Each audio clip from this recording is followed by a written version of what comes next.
off the grid lines on here. As you can see, it got white on the background. I really like that. Now, if I wanted to make sure they had actual grid lines around my table, I come back to the Home tab. And for here, I can select Borders. And from there, I want to put all borders on there. So now I look like I have this table right here along with my graph. Super fancy.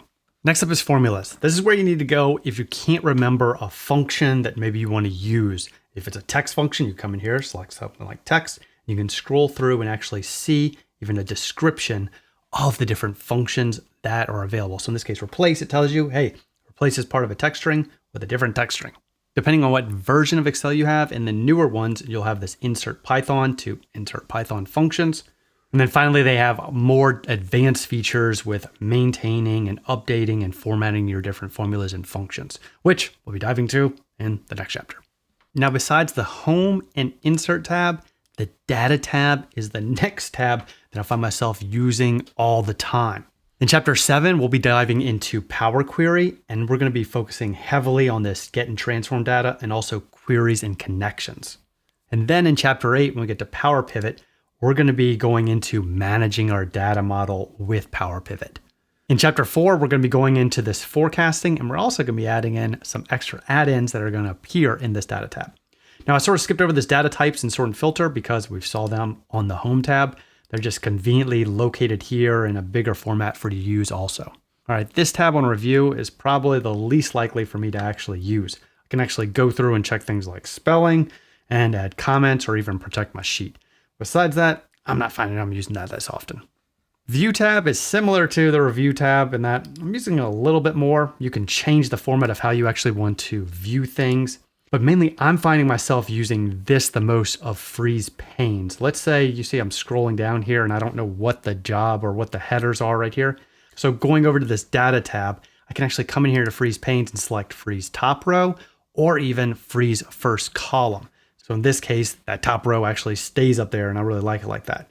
Now let's say I wanted to freeze both the top row and that first column. There's not really a selection for that. So here's what you can do. You can come up here to freeze panes and select unfreeze panes. And then select something like a cell like B2. That means I want everything above this and to the left of it to freeze. So now when I select freeze panes, this upper or top row is actually frozen, and then the actual first column is frozen as well. All right, final tab is help. And I'll be honest, I think this is pretty useless. If I get stuck with anything along the way, I'm finding myself navigating to something like ChatGPT, and it's helped me a lot quicker than trying to navigate through this help box that it provides. And I'm already getting an error message with even accessing it, so you can see how often I even use it then. Now, we've been doing a lot of manual clicking with using the ribbon. And I think a good resource that goes with this is shortcuts. So if you come inside of the resources folder, we have a Excel file here called Excel shortcuts.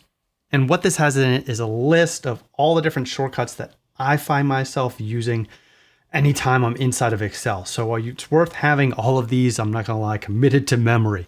It looks like a long list, but I'm telling you by the end of this, you're gonna have all of these basically committed to memory. They're gonna be time saver.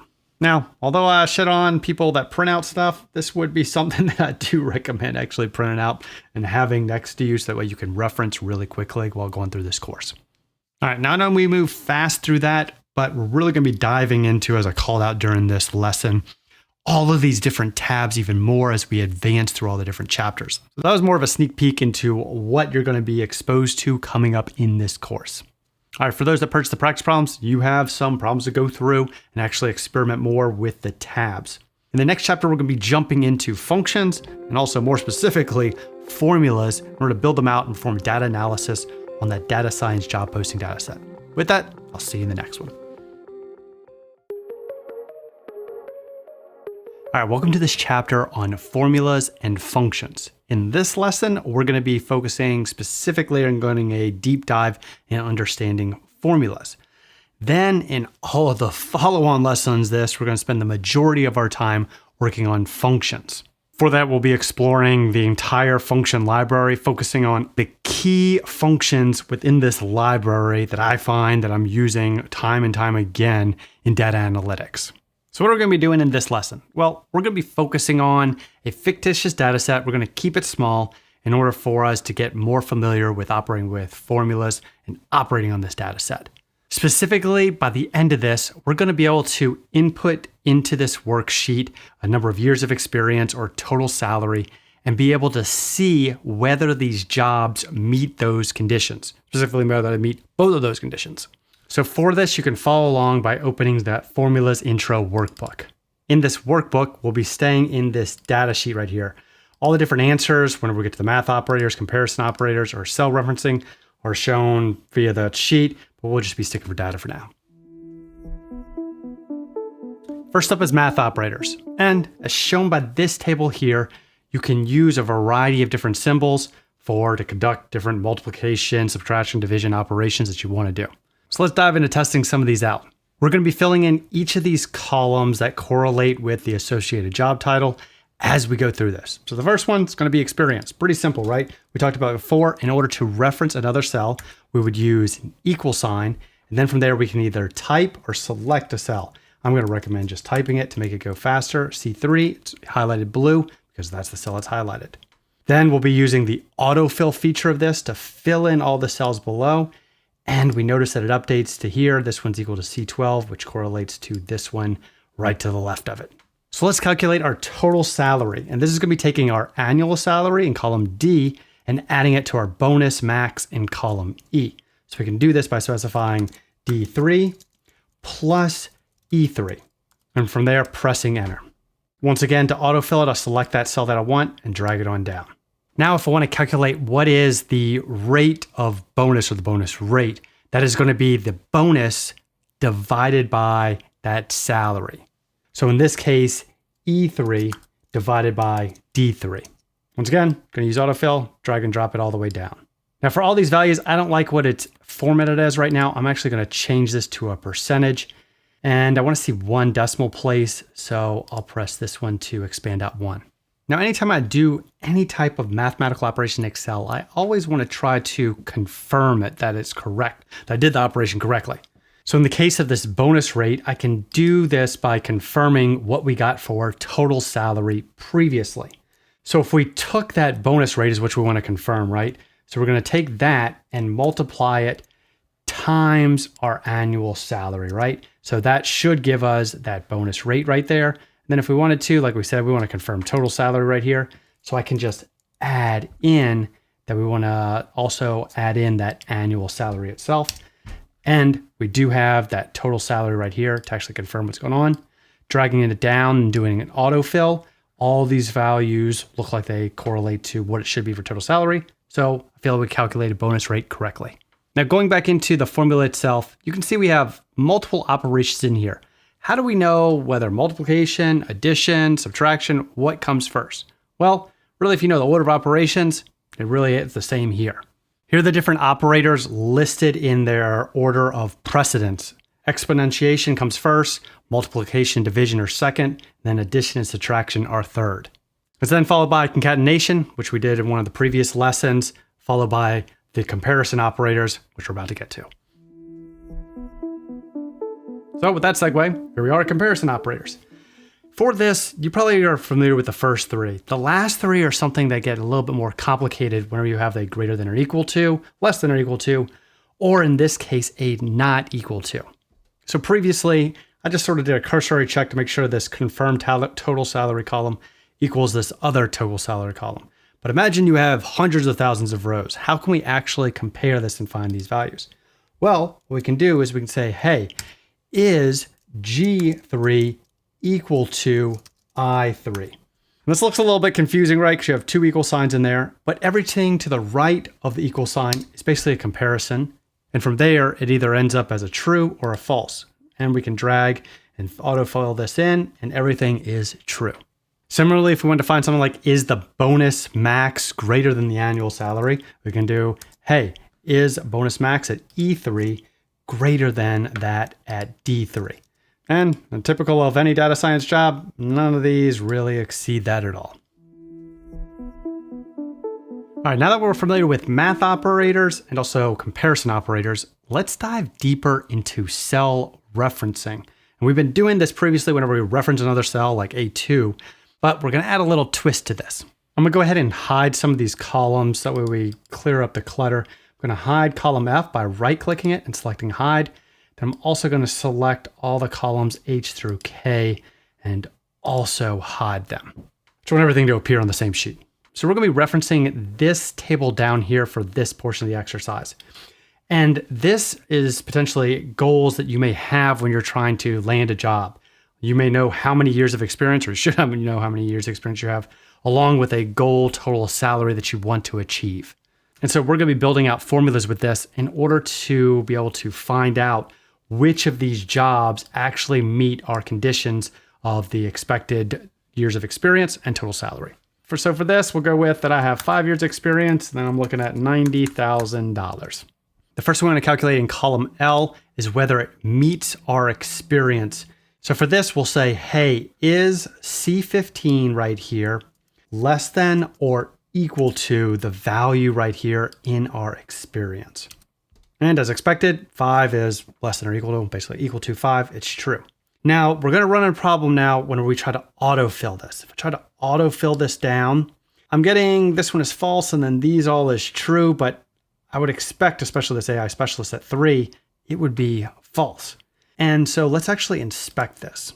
Well, as we can see from this, this is referencing, well, C23, which is way down here, but it's still referencing the correct C11 right here. The problem is we didn't really want this value up here, this C15, to actually change whenever we went to do the autofill down below it. So what we can do here is provide a fixed reference of that cell. In order to do this, we're going to insert those dollar signs that we saw previously before the column and then also the row. So in this case, I have C locked and I have 15 locked. Now, the formula itself doesn't change at all, but now when I drag and drop this down, all of these are updating correctly as expected. AI specialist is going to be false. Whenever I actually click on it to inspect it, it's still referencing that C15, C11. Next, we're going to move on to column M of seeing if it meets our salary requirements. So for this one, we'll be seeing, hey, is the salary or total salary in G3 greater than or equal to our total salary down here of 90,000? Now we already know we need to lock C16 of this 90,000 because we're going to be autofilling it down. I can manually type in the dollar signs, but a shortcut to this is just pressing F4. If you're on a Mac, you'll need to press function F4. Anyway, this locks this in. So now whenever I drag and drop this down, as expected, the only other one that's less than 90,000 is this data analyst rule right here. Now I want to play with this just a little bit more. So we talked about this right here, putting a dollar sign in front of the column and then a dollar sign in front of the row is a fixed reference. They also have what is called a mixed reference. So I'm going to go ahead and put my cursor right there next to G3. I'm going to press F4 and it's going to do the absolute reference. But if I press it one more time, it's going to do a mixed reference. If you notice, there's only a dollar sign in front of the 3, or if I press it again, there's only a dollar sign in front of the G. Now, technically, this is going to work, but it's fine because we're going to now lock this G column for this, but it's going to allow the 3 to update. So I'm going to show you this now by actually dragging and dropping this down. And from there, inspecting that last cell contents. We can see that that G is locked as expected, but it moved down. Now, instead of locking just the column, we could also lock the rows. So I could also change up C16 now instead and lock the rows of C16 because we're going to still stay in that C column right there, pressing enter. Now autofill, we don't have to just go down. We can also go up. So inspecting it, locking it didn't really change by only locking the row of 16. So let's wrap this all up by actually defining out which of these actually meets both of our conditions of 5 years and 90,000. Well, it turns out that behind the scenes, true is equal to 1 and 0 is equal to false. So if actually I were to take this and add this true to this true right here, we should get 2. Autofilling it all the way down, we have 2, 1, 2, 1. So basically we confirm that, hey, 0, yeah, false is 0 because 0 plus 0 is 0. Now I recommend instead we're going to be going through and doing L3 times M3 so that way anytime either one of these are true, they will return a 1. And now in order to get a true or false back on whether it meets both, we can select that N3 and see, hey, is it equal to 1? Typo there, equal to 1. And it evaluates to true. So now I'm going to go ahead and just hide these columns so we can actually see this a little bit better. But we can actually find values in here that meet our conditions of the 90,000 or 5 years. And let's say we're doing job searching and it lasts over a year. We have to change this to 6. This will automatically update the formulas that we've used here as shown here. So that's our intro to formulas. And for me, the hardest thing to wrap my head around when I was first tackling this was around absolute and mixed references. So we have some practice problems for those that purchase the course, practice problems, in order to go through and test this out and understanding what happens whenever you lock the row or lock the column. All right, and after that, we'll next be diving into an intro into formulas, which we'll be covering for the remainder of this chapter. With that, see you in the next one. For this lesson, we're going to be focusing on an intro into functions. Specifically, we're going to be going over all the different functions that we're going to be deep diving within this chapter itself, along with some common problems you may run into and errors and how to troubleshoot it. To do this, we'll be continuing on from that data set that we used in the last lesson. Specifically, we'll be calculating things like averages and counts and how many jobs actually meet our goals. And we'll be using functions for this. So you can continue working in that workbook that you had from last time, or open this function intros workbook. In this function intros workbook, I've gone ahead and moved our job goals over here to that column R and S, and then added in this bottom portion right here for the averages and total counts. But really, you can do and manipulate as you want. So why use functions? Let's look at a couple quick examples on the importance of these things. Let's say we wanted to get the average of each one of these columns of experience, annual salary, and bonus max. Previously, we know we can actually reference each one of these cells to calculate the average. If we want to do that, we would have to actually add up all the values. So I have to go through, select C3, C4, all the way down to C12. And we would need to divide it by that total number of 1, 2, 3, 4, 5, 6, 7, 8, 9, 10. In that case, we'd get the average. Also, that me counting that 10 wasn't necessarily perfect, so I don't really recommend doing this. But anyway, nonetheless, we can actually do autofill to calculate the averages as these as well, as it'll automatically update the referencing correctly to it. But I don't recommend doing that. Instead, I recommend using functions. Specifically, we can use something like the average function. As soon as I start typing a function, A in this case, all the functions that have the A name pop up. If I wanted to, well, I do know I want average right here. I can select it. It provides a brief statement of what it's actually going to do, and then I can double click it to insert it. Below here, it actually specifies what's going on with this function here. And it specifically provides me to, hey, provide in these numbers. Now I could select these number by number, as we can see that there's in brackets here, this number 2, that means it's an optional parameter. But instead, what we'll do is we'll just provide a range, providing it from C3 all the way to C12. In that case, I got 5.3, similar to above. And then dragging this over, we can get all the other values as well. As a quick example also, previously we had made this sort of convoluted formula in order to calculate whether we met both conditions of meeting our experience and also our salary, which were specified over here. Well, there's actually a formula for that, and it's called the AND formula. And what it takes for its arguments are logical values. So it can take a logical 1 for the first parameter. I can specify L3. And then for the second parameter, I can specify M3. And notice how this second parameter now highlights or becomes more bold as I put it in, so you can keep track of where you are in the formula. Anyway, I'm going to close the parentheses, press enter, and it evaluates to true. Dragging it all down, these should match these other ones. And yeah, this is definitely something I'd use over these formulas that I've used before. So let's dive into this formula tab more and understand the capabilities that we're going to be carrying out in the next lessons in this chapter.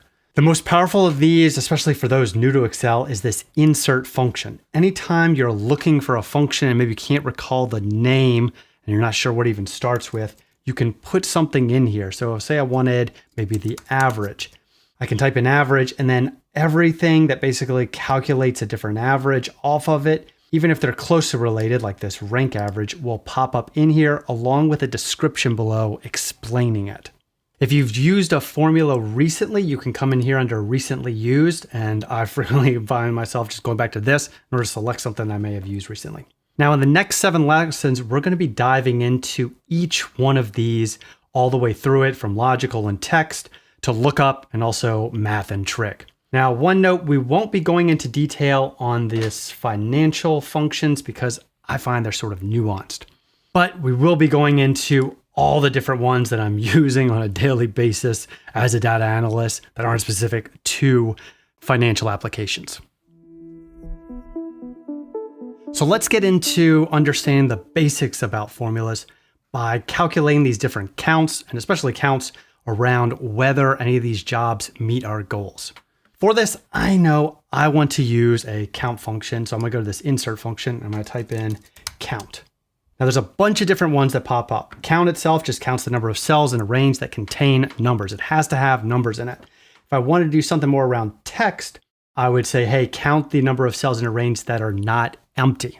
I could even do something conversely of counting the number of blank cells. For us, we want to actually do count. So as we showed before, I'm just going to come in and type count. It's going to prompt me that I need to at least put at minimum a value, and I want to count all these cells here. So using autofill to fill it over, we can see that all the different values are 10. Nothing really spectacular here. But now let's get into a pretty unique use case of count. So in this scenario that I'm trying to calculate in cell C16, I'm trying to find out how many jobs above here in these 10 right here, how many meet our goal of less than or equal to 5 years. And I want to count the number of these.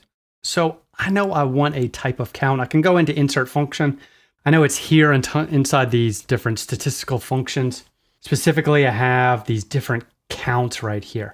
And I'm going to scroll over this COUNTIF right here, and it's going to provide me a description. It says, hey, counts the number of cells within a range that meet the given condition. And that's what we want to do. We want to meet a condition of a certain amount of experience. Now it provides this box in order to help me input in these values. So for the range here, what I can do is specify, hey, I want to count inside of here if they meet a certain criteria. And just going back to that range right here, we can see that it already input all those different values into an array-like object. Okay, so the criteria right now is any. I actually want to put something in here. I can also press this box and it'll make it disappear.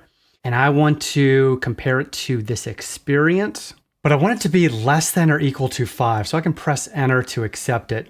But the problem is it's going to evaluate whether 5 is any of these columns here. And right now we see that there are 2. I'm gonna go ahead and close this up so we can see this better. Right now we can see that there's 2 5s in here. That's not what we want. We want to see everything that is less than or equal to 5. So instead, what we need to put in here is less than or equal to 5. Now, I'm going to press enter and we're going to get an error. This is pretty common whenever you are manipulating different formulas. And you have, in this case, I have this less than or equal to right here. So Excel is confused by this. What we need to do is actually put parentheses around this, which basically sort of makes it into a string or text, if you will. But now it knows, hey, I want you to look for less than or equal to 5. I want you to evaluate this entire thing.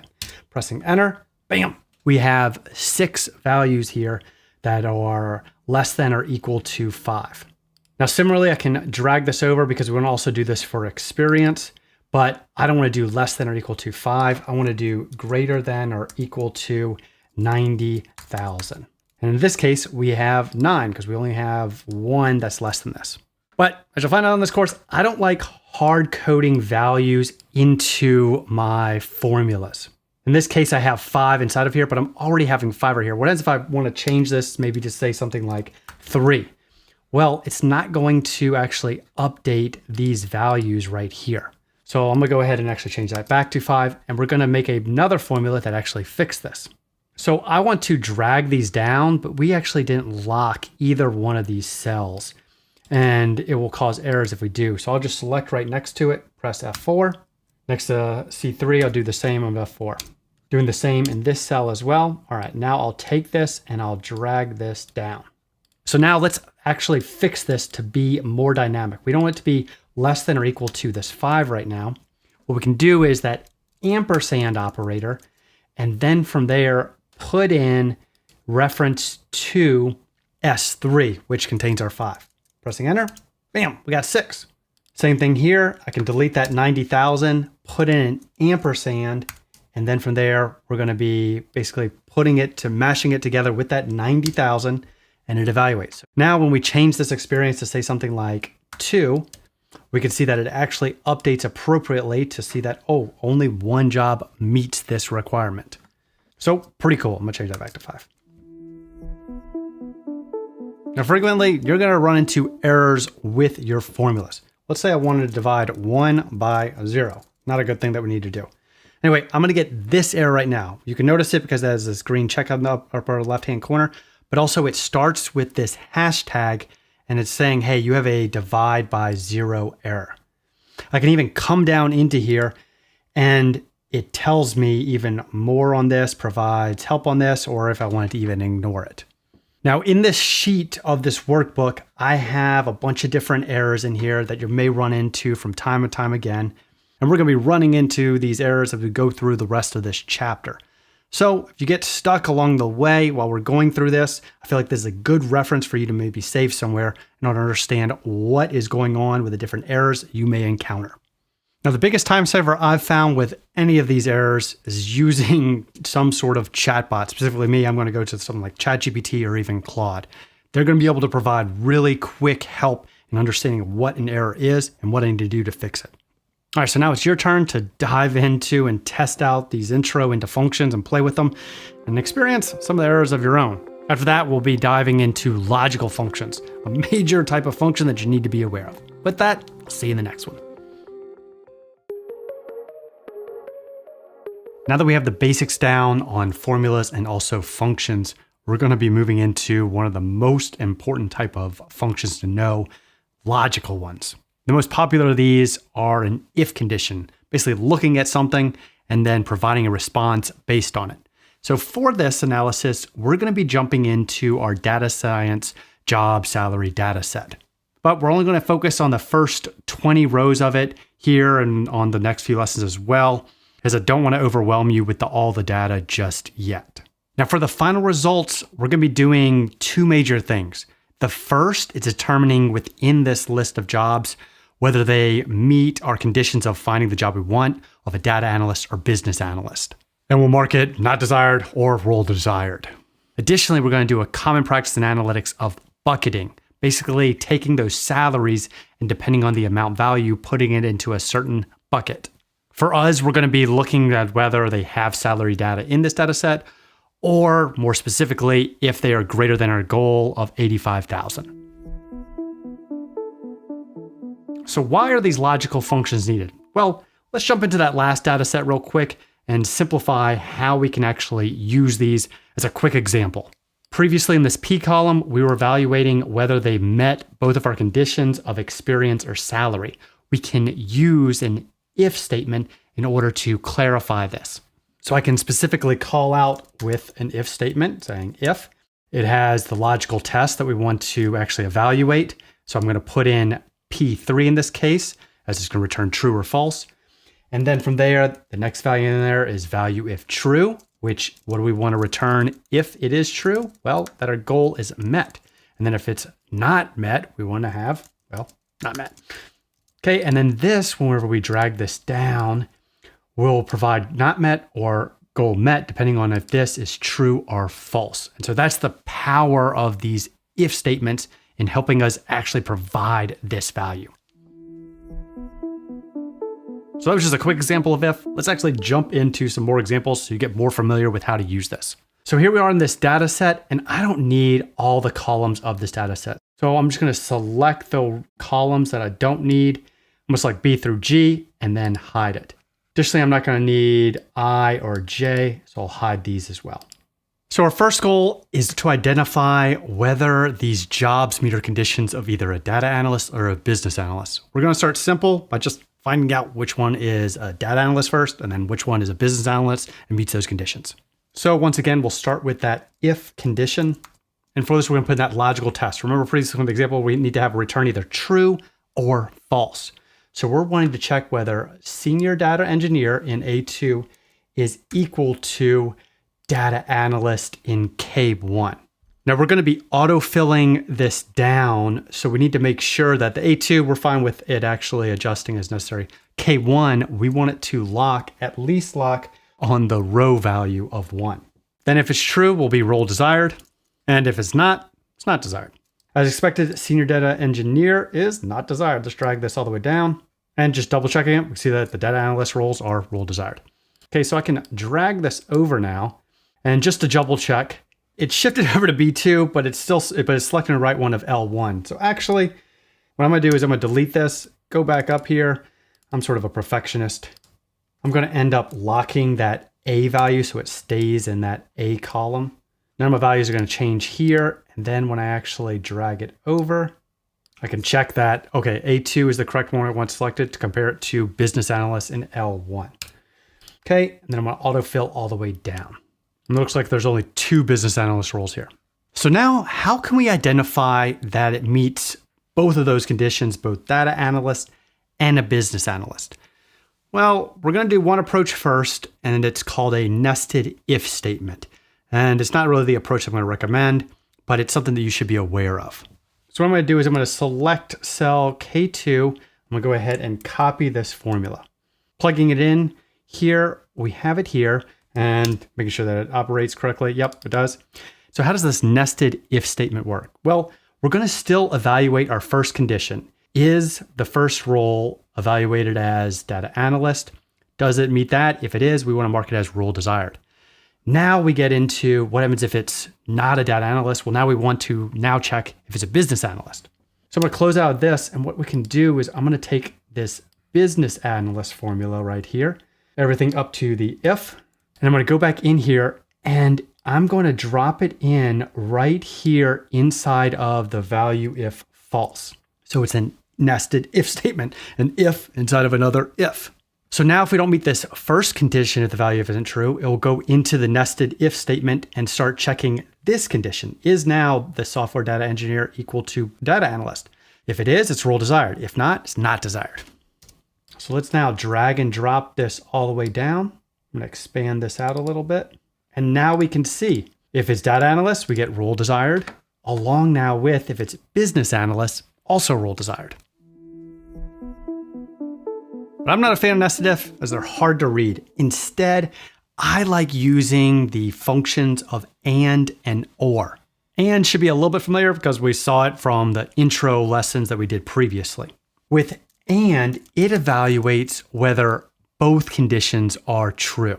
So in this case, I'll put in condition 1 of B3 and then condition 2 of C3. And both conditions are true, so it satisfies as true. Dragging this all down, in all the following condition cases, they're not true for both conditions, so therefore it evaluates as false. In or, it checks whether condition 1 or condition 2 is true, and then it will return true. So in putting in the conditions of B3 and C3, one of the conditions here are true, actually both are.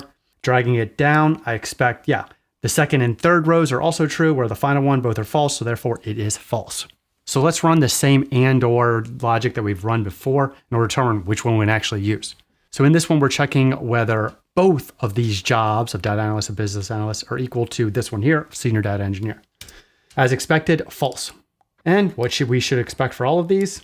All of them are false, because none of these are going to be both data analyst and business analyst. So as you can probably guess, or it's probably going to be the one that's going to work for us. We're evaluating whether either data analysts or business analysts are going to match up to that value of senior data engineer. In this case, we're getting those true values for data analyst and true values for business analyst. So now we're going to put that or function inside of that if for the logical test. And from there, we can determine whether it's role desired, not desired. Dragging it all down, all of it's matching as expected. Okay, I'm gonna go ahead and hide these rows. So now what happens if we don't want just to evaluate for a true or false condition? Basically, we want to evaluate for multiple different conditions. Well, that's going to be something that comes up if you need to ever bucket data, which we're going to be doing with salaries now. For this first one, we're going to just use a simple if statement. We want to determine whether a salary is greater than $85,000 Or if it's not, we want to just specify that the salary is low.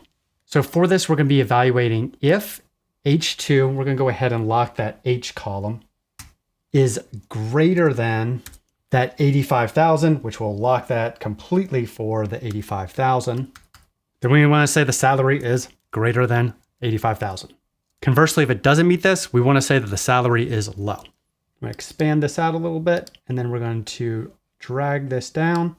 As expected, we have the values returning. Those are 85,000. And then this one at 35,000, it is marked as low. Now the problem we're running into and why we need multiple conditions is this is saying the salary is low, but there's actually no data there. We need to specify in these conditions that, well, there's no data. So for this, we can use an if-else formula. And what happens with this is you provide a test and then a value if true. And that's just the first one. We can then provide another logical test and the value if true. So the first thing I'm going to test is if there is no value there. I'm going to go ahead and lock that H column as well. And when I'm looking for a blank, I'm just going to put in 2 quotation marks, signifying that it's blank. And the value of true is no data. Okay, put another comma. We can see now we're on to logical test number 2. The next thing we want to test is if it's greater than 85,000. So we'll see H2 again, locking that H, and we want to send it if it's greater than or equal to that 85,000, which we'll lock. If it is, we want to return back that salary is greater than 85K. And finally, we're on to the final logical test.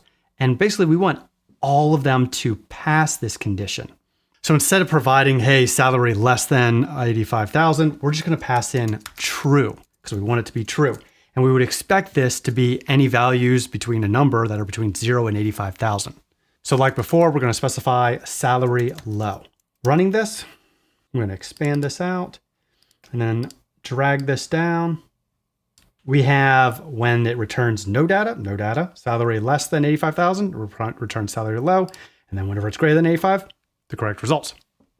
Now, if-else functions are one of the more complex functions to work with. So you do need some practice with this. Luckily for those that purchase the course practice problems, you have some now to go into and actually try this out and manipulate and better understand how to work with this.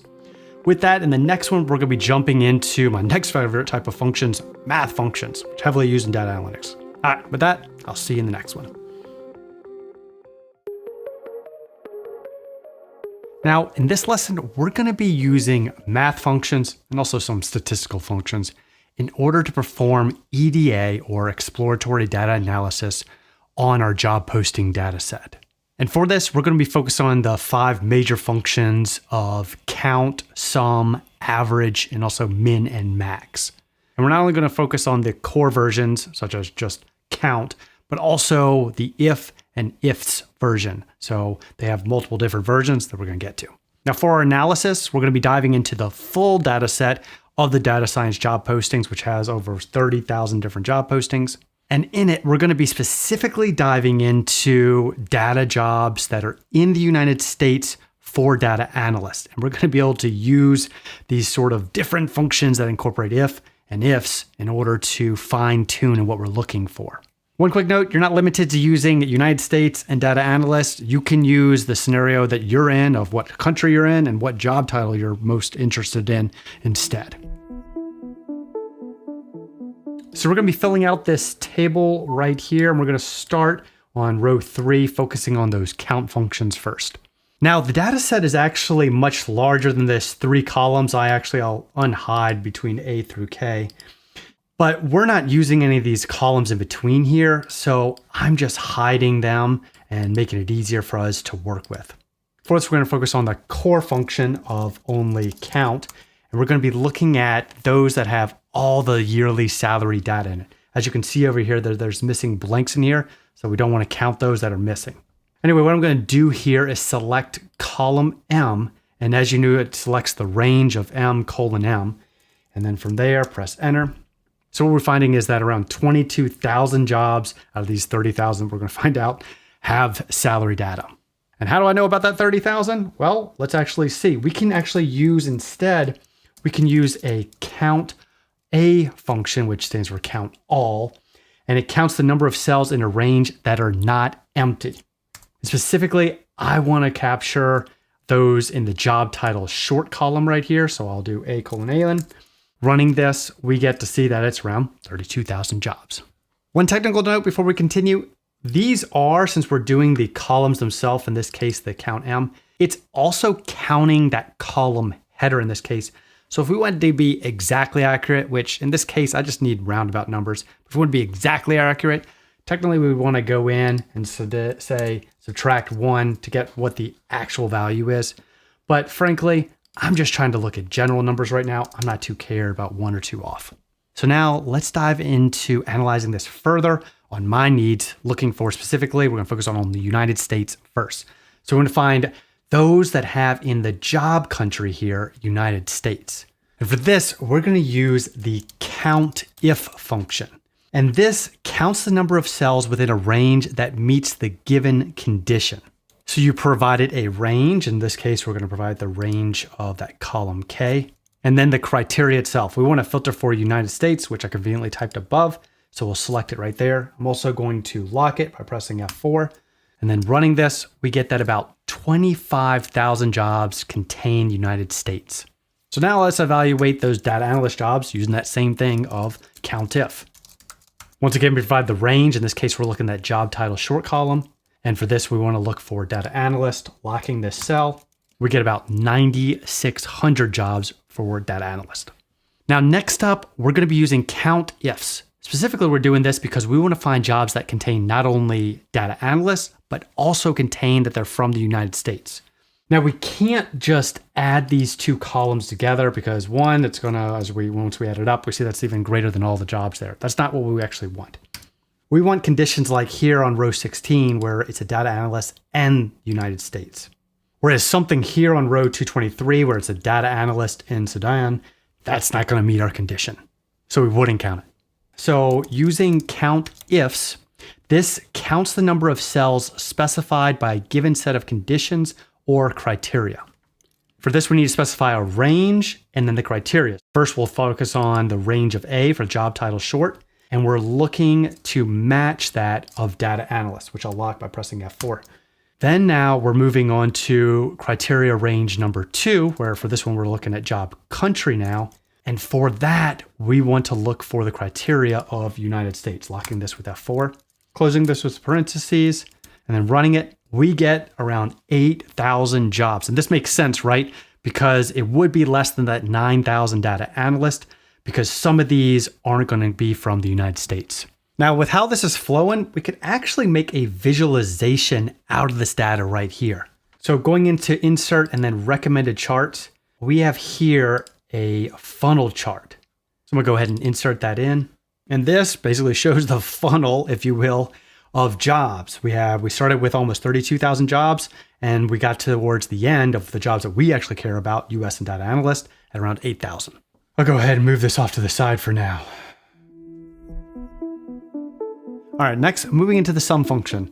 And the core one itself, of actual sum itself, it's pretty simple. We're going to obviously use in salary year average column for this because we want to sum up the numbers in them. And I'm putting that column of them, and we get the sum of values there.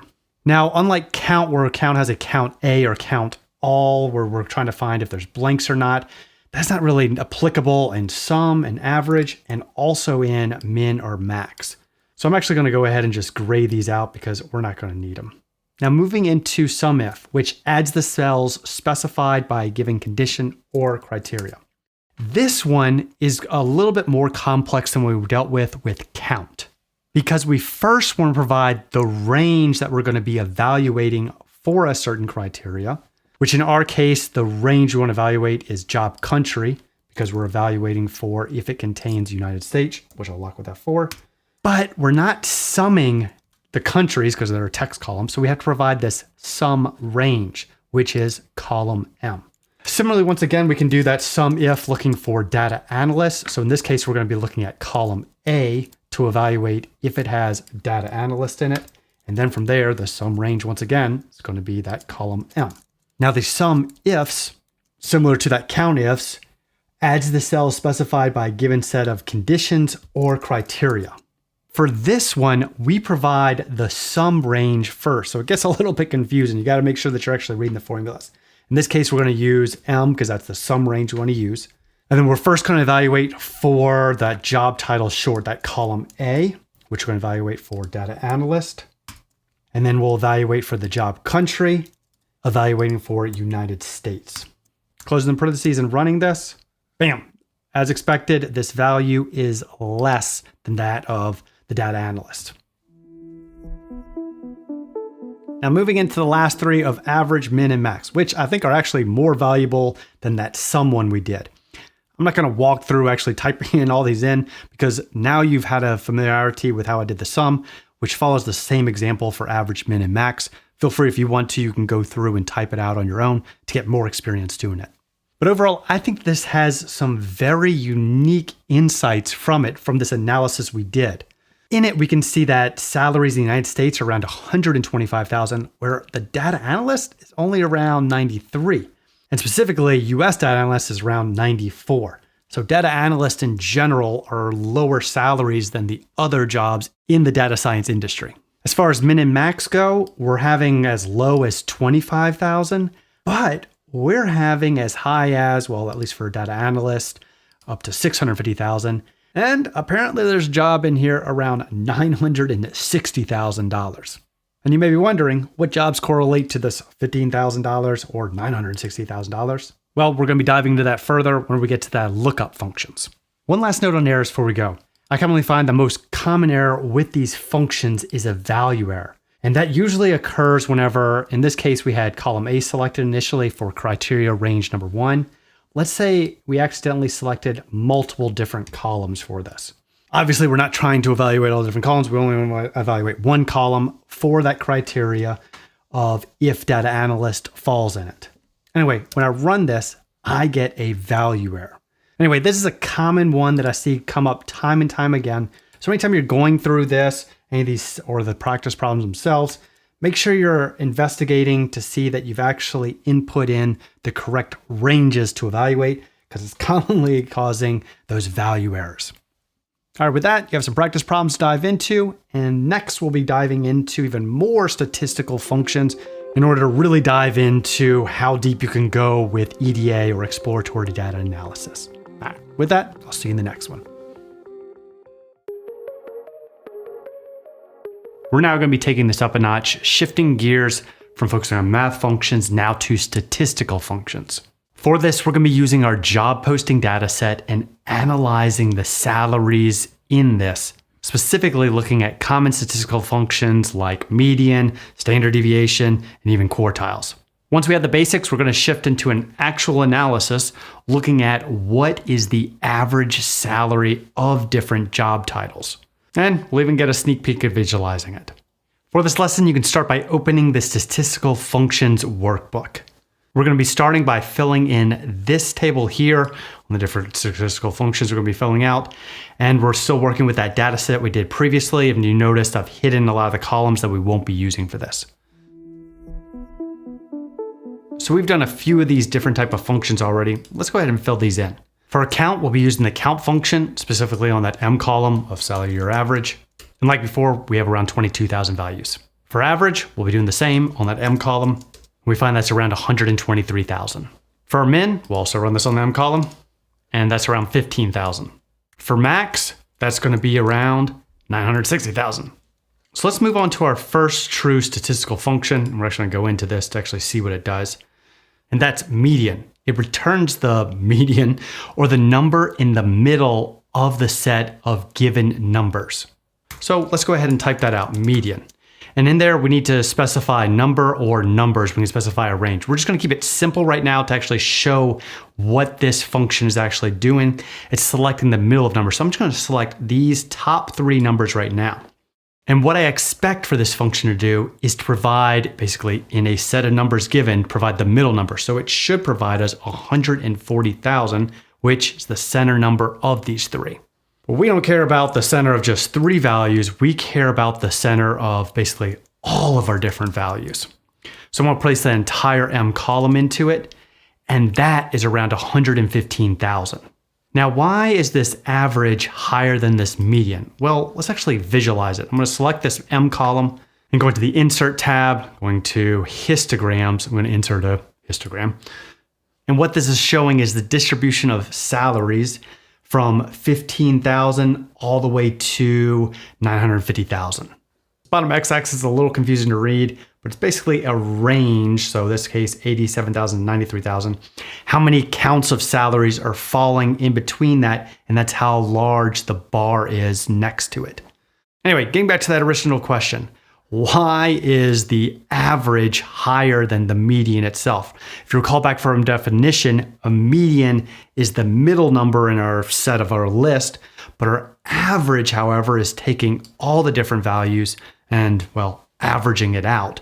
And as we can see from it, we have a large amount of salaries around, well, $100,000. But we do have some up here that are getting close to $1 million. These basically outliers are causing us to have a higher average.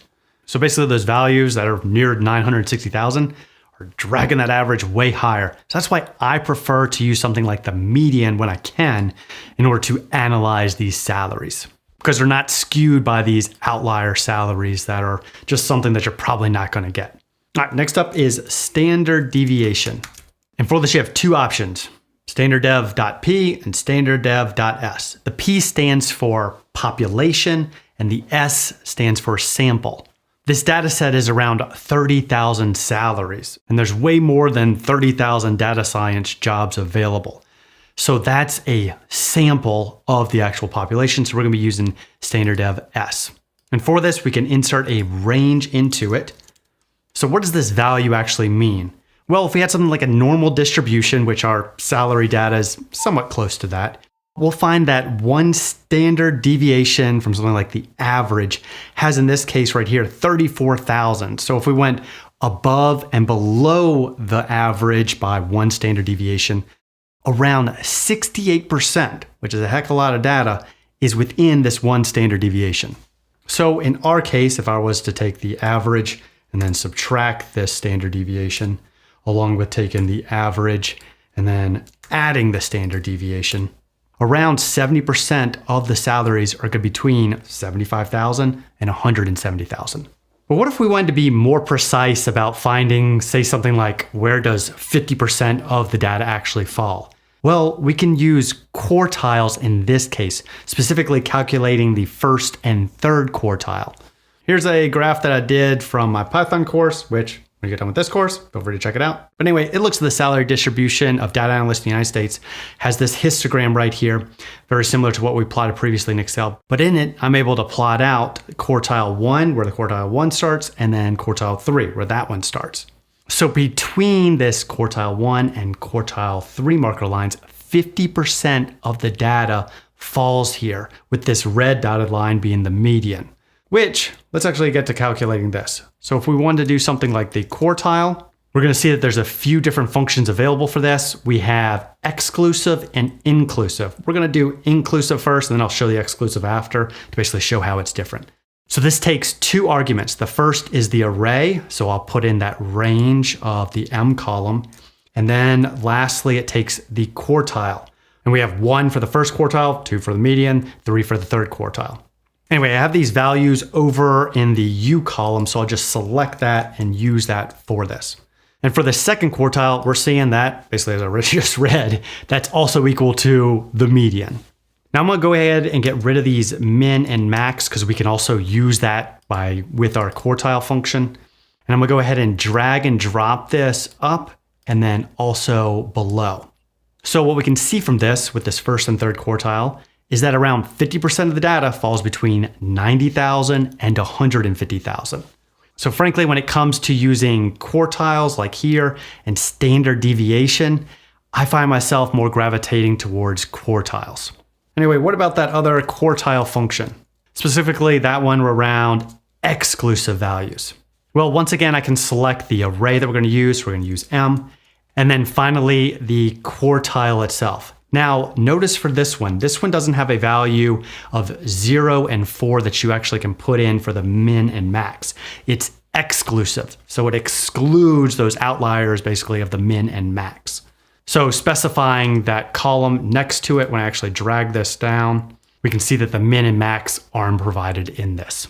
but it's the same values for that first, second, and third quartile.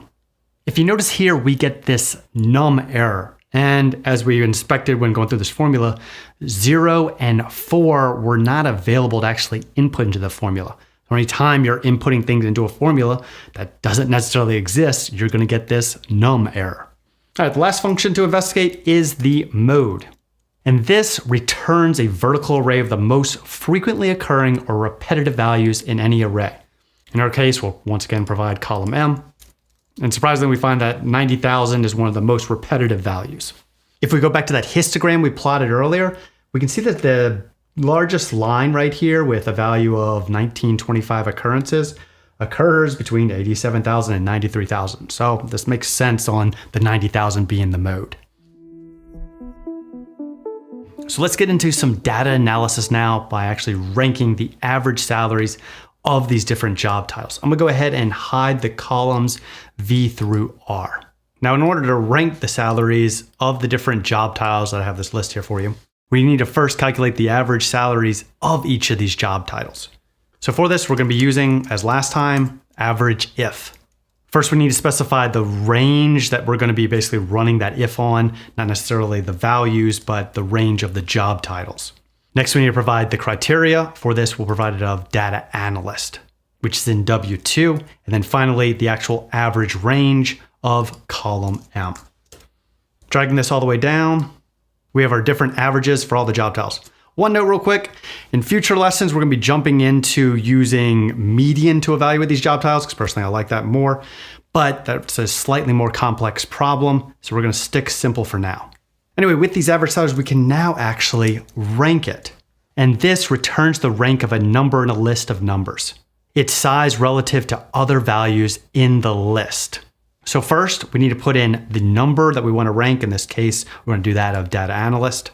And then from there, they have the ref or the reference array. In this case, we're going to provide it right here from X2 all the way down to X11.